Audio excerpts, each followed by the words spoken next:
Hello and welcome to this session. This is Professor Farhat, in which we'll discuss communication with the audit committee. Now, we are constantly communicating with the audit committee. That's part of our job as auditors. But here we are discussing communicating as part of completing the audit. When the audit field work ends, an essential step still remains. So what do we mean by field work ends? Assuming a December 31st company, year-end calendar year. From January 1st till December 31st, we do the work. On December 31st, that's the year-end financial statement. Then 45 to 2 months later, we'll issue the financial statement. Great. From the period we are done, December 31st, until we issue the financial statement, during that period, we might have to communicate with the audit committee certain information. And this is part of subsequent event, post December 31st. So why do we communicate? Why do we communicate with the audit committee or those charged with governance? Now, we say the audit committee because most large companies, they will have an audit committee. But what's the point here? The point from this communication to let the people at the top. Who are the people at the top? Who is charged of governance, charge of the audit? Usually the board of directors. But usually you will talk to the audit committee, which is a subcommittee of the board of directors. So this final step ensure transparency, strengthen governance oversight, so the company is aware of what's going on, and completes the audit cycle. By doing so, this is the final step, we're completing the audit cycle. So in this session, we will discuss what do we need to communicate with the audit committee? Why the audit committee? Or specifically those charged with governance. It could be the board of directors, but usually they will have an audit committee, or it could be some other position. Whoever is in charge, whoever represent the shareholders, the owners of the company. Let's go ahead and get started. Before we proceed any further, I have a public announcement about my company, farhatlectures.com. Most students and CPA candidates struggle not because audit is too hard, but because it's taught fast and the logic behind the procedure isn't explained clearly. Then everything feels disconnected. At Farhat Lectures, we break audit down step by step. We explain the why behind the standards, the logic behind the assertions, risks, procedures, evidence, so the whole process finally clicks. When the concepts connect, audit becomes clear and manageable. You stop memorizing and start understanding. Ready for auditing to make sense? Start your free trial at farhatlectures.com. So why communication with the audit committee is essential? Let's kind of dial back. Now, at this point, if you're completing the audit, you should know who the audit committee is. The audit committee is the party that hires the auditor independent from management.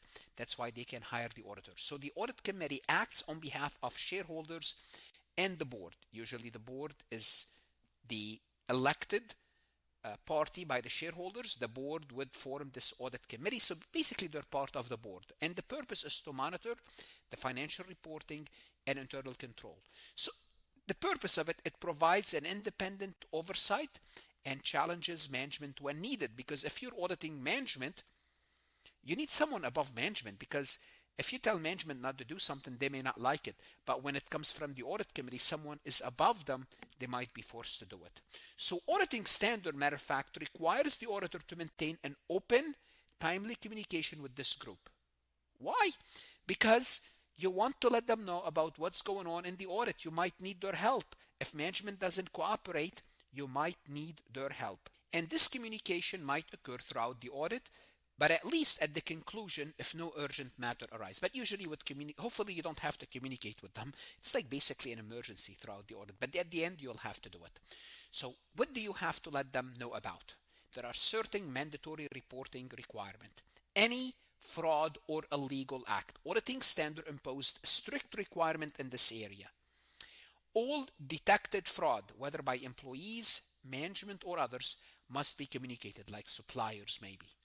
In writing, and we'll tell you this, we'll mention this again. All detected illegal act, you did something illegal, regardless of monetary impact, must also be communicated. Fraud, the same thing, regardless of the amount. Materiality does not influence this requirement. If it's fraud, if it's classified fraud or illegal, must be reported in writing. Why do you want to let them know about this? Because you want them to be in charge. You want them to know about everything that's going on. Because if you have fraud or illegal act, it's your job to protect the shareholders. And you need to be aware of this in order to do that. Then when it comes to internal control, you must also do what? You have to report to them in writing control deficiencies such as significant deficiencies or material weakness. Those must be in writing. Now, if you don't know what significant deficiency is or material weakness, go back to the internal control reporting, but at this point you need to know those will be done in writing as well. What else you have to communicate with them? You have to address certain key themes. You might say, aren't we aware of this? Yes, but you still have to let them know at the end that as an auditor, your responsibility is to express an opinion, not a guarantee accuracy. You only provide reasonable, not absolute assurance. Hold on a second. How many times we have to say this? Several times. That's fine. You must let them know that a misstatement may remain undetected due to sampling and risk-based technique. Now, unless you are engaged to audit the internal control, you did not have an opinion about the internal control. You say you did not do that, about its effectiveness, about the internal control. You also have to let them know about the scope and timing. You'll have to discuss with them planning, timing of field work. Now, you don't tell them exactly when we're going to do the work, but you'll give them an idea. Because why? Audit, you have to have that element of unexpected timing. You don't want to let them know. You don't want the management to be prepared. High-level audit strategy, not specific. How significant risk will be addressed, but don't discuss the details procedure because you could undermine your audit effectiveness. So you let them know about the scope of the work, but not very specific.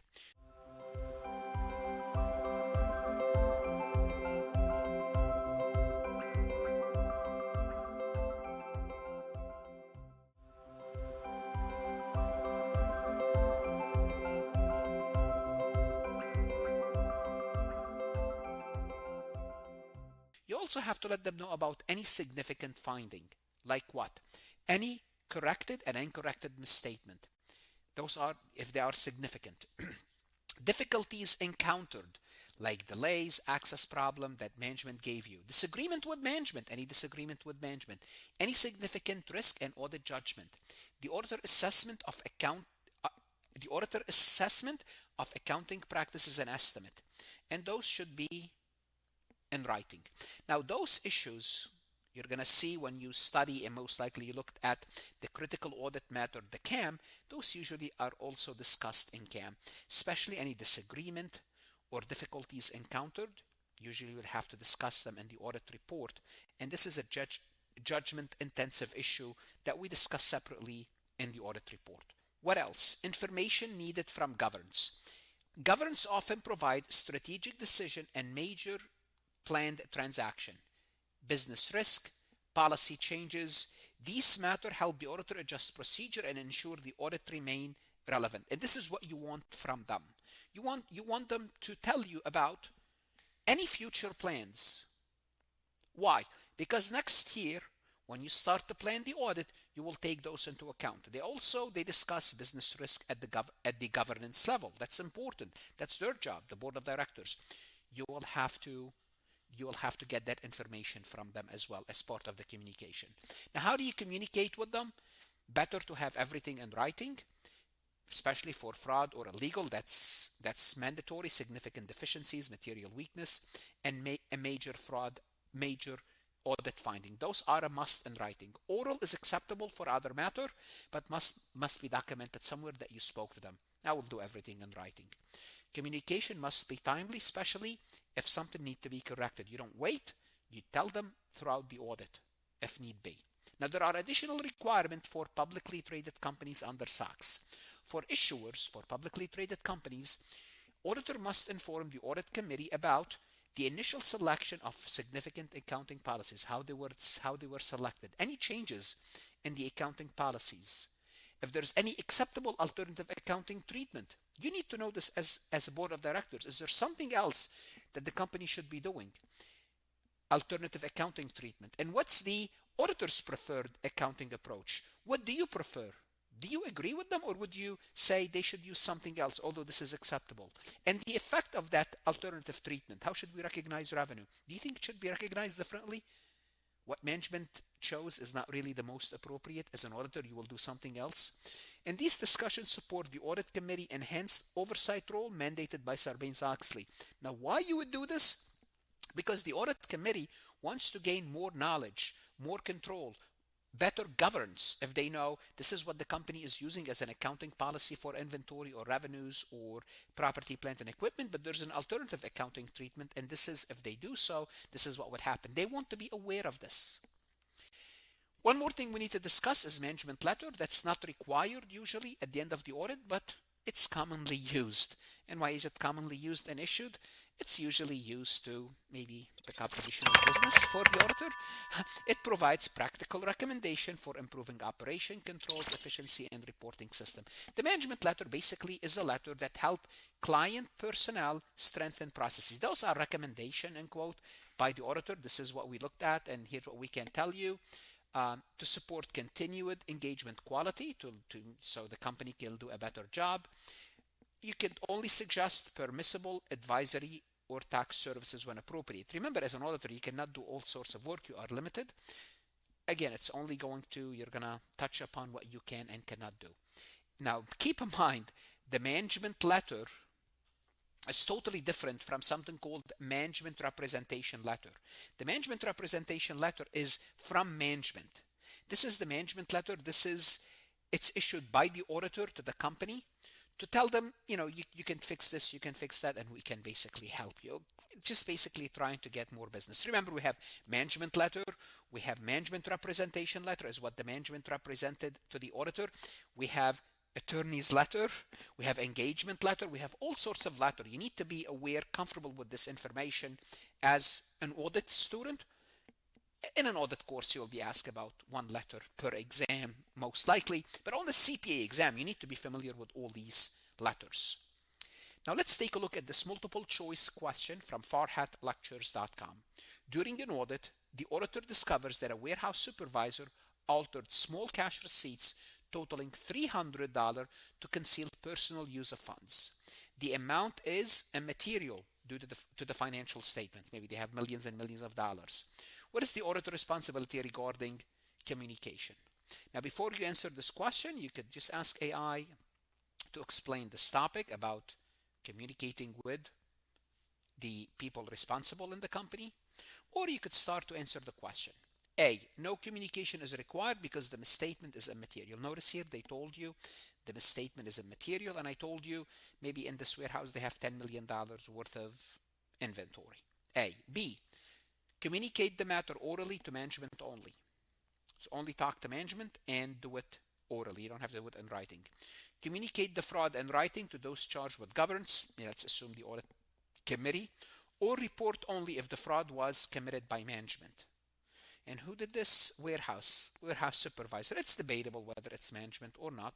If it's warehouse supervisor, maybe just top employee, not necessarily management. So what do we have to do here?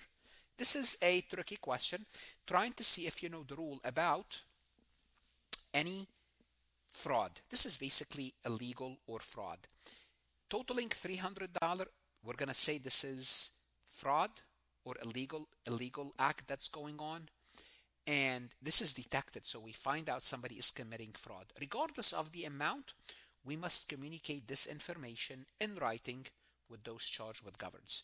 Because if it's 300, maybe there's something else. It means internal control is not working properly. So the answer is C. All detected fraud, regardless of the amount or who committed it, must be communicated in writing. So we're going to assume this is a form of fraud. It is a form of fraud. Regardless of the materiality, you have to let the committee knows. Now, if you don't like the answer choices, you could ask AI to explain the correct and incorrect answer, and you could ask AI to create a similar question about this topic. What should you do? As an accounting student, as a CPA exam candidate, the best thing you can do is invest in yourself by looking at additional lessons on Farhat Lectures, podcast, video explanation for multiple choice, for simulation, lectures, support by Farhat and his team. Invest in yourself. Good luck and God bless.